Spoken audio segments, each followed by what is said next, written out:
मुख्यमंत्री जी, आपने बताया इतने को हमने दंडित कराया, तो क्या पूछा गया था? यूपी विधानसभा में योगी आदित्यनाथ बोल रहे थे।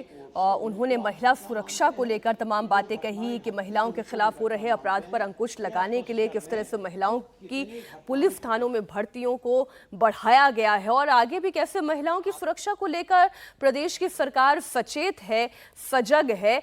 और साथ ही साथ उन्होंने समाजवादी पार्टी पर आरोप लगाया, कहा कि समाजवादी तो खुद महिला सुरक्षा को लेकर एक चिंता है, चिंता का विषय है। क्या कह रहे हैं एक बार फिर आपको सुनाते हैं। कि चयन के लिए मैं आपको बधाई देता हूं। और ठीक है, अलग विषय है कि आपने चचा को गच्चा दे ही दिया। चचा बेचारा हमेशा ही ऐसे ही मार खाता है,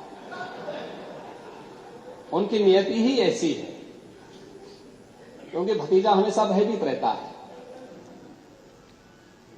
लेकिन आप इस सदन के एक वरिष्ठतम सदस्यों में से हैं, आपका मैं सम्मान करता हूं। मैंने आपको पहले भी बताया कि 24,000 जो महिला संबंधी अपराध थे प्रदेश के अंदर 2016 में, अगर हम देखेंगे तो बलात्कार की जो घटनाएं घटित हुई थी वह 1838 हुई थी। लेकिन अगर मैं 24 के अंदर की घटना बताता हूं, इनकी संख्या है 1373। और मुझे लगता है ये घटनाएं बताती है 25% से अधिक की कमी इस बारे में बताती है कि अपराधी आबादी तो बढ़ी होगी इस दौरान, और आबादी बढ़ने के क्रम में अपराध कम हो रहा है, नियंत्रित हो रहा है। लेकिन जो मैंने कहा, महिला संबंधी अपराध दोनों प्रकार के होते हैं, घर के अंदर भी होते हैं और घर के बाहर भी होते हैं।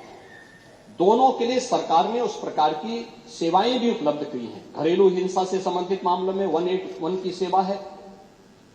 घर के बाहर की सुरक्षा के बारे में जागरूकता पैदा करने के लिए और उन्हें सुरक्षा उपलब्ध कराने के लिए तत्काल वो कॉल कर सके, इसके लिए 1090 की सेवा उन्हें उपलब्ध कराई गई है।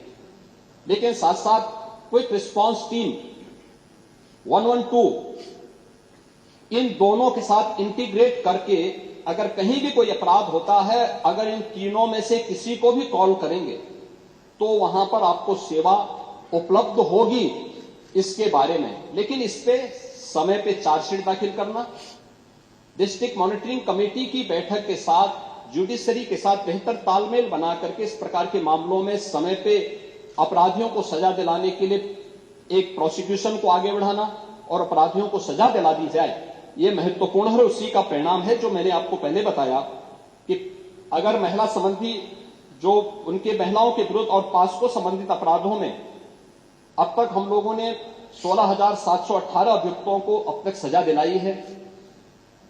इसमें से अगर आप देखेंगे कि 2121 को हम लोगों ने मृत्युदंड, 1,713 को आजीवन कारावास, 4,653 को 10 वर्ष या उससे अधिक का कारावास और 10,331 को 10 वर्ष से कम की कारावास की सजा दिलाई है। ये जो अपराध, जिन अपराधियों की सजा दिलाई गई है, इसमें आप देखते होंगे अक्सर समाचार पत्रों में आता है कि 1 महीने के अंदर दुष्कर्मी को सजा दिलाई गई। ये प्रोसिक्यूशन को फास्ट करने, समय पे चार्जशीट दाखिल करने का परिणाम है। नहीं तो होता क्या है, जब हम लोग इसमें लापरवाही बरतते थे, सरकार संज्ञान नहीं लेती थी, विभाग संज्ञान नहीं लेता था, लोकल स्तर पर संज्ञान नहीं लिया जाता था, अपराध बढ़ते थे और फिर इनको हल्केपन से लेने का दुष्परिणाम क्या होता था कि हर ऐसा अपराधी स्वच्छंद होकर के अपराध भी करता था और फिर समाज उसके बारे में देखते हुए भी उसके खिलाफ कार्रवाई नहीं कर पाता था। लेकिन आज अपराधी के मन में भय है और उस भय का परिणाम आज हम सबके सामने देखने को मिल रहा है कि उत्तर प्रदेश का जो ई प्रोसिक्यूशन पोर्टल है वो देश के अंदर नंबर 1 पर है। और उत्तर प्रदेश इस मामले में ऐसे अपराधियों को सजा दिलाने के लिए, महिला संबंधी अपराधियों को, जो भी ऐसे अपराधी हैं उनको सजा दिलाने में उत्तर प्रदेश देश के अग्रणी राज्यों में। संख्या 2 शैलेंद्र प्रधान। नहीं, शैलेंद्र प्रधान नहीं, कोई डिबेट नहीं हो रही, होगा माननीय नेता प्रतिपक्ष। तो महिला सुरक्षा को लेकर इस वक्त विधानसभा में गंभीर चर्चा चल रही है। खुद मुख्यमंत्री योगी आदित्यनाथ ने आज समाजवादी पार्टी पर आरोप लगाते हुए कहा कि ये किसने कहा था कि लड़के हैं, लड़कों से गलतियां हो जाती हैं। माता प्रसाद पांडे के नेता विपक्ष बनने पर बोले योगी आदित्यनाथ, हमें खुशी है उस बात की कि आप यहाँ पर मौजूद हैं। आपने चाचा को ही गच्चा दे दिया, एक तरीके से तंज कसने की कोशिश उत्तर प्रदेश के मुख्यमंत्री योगी आदित्यनाथ ने की है।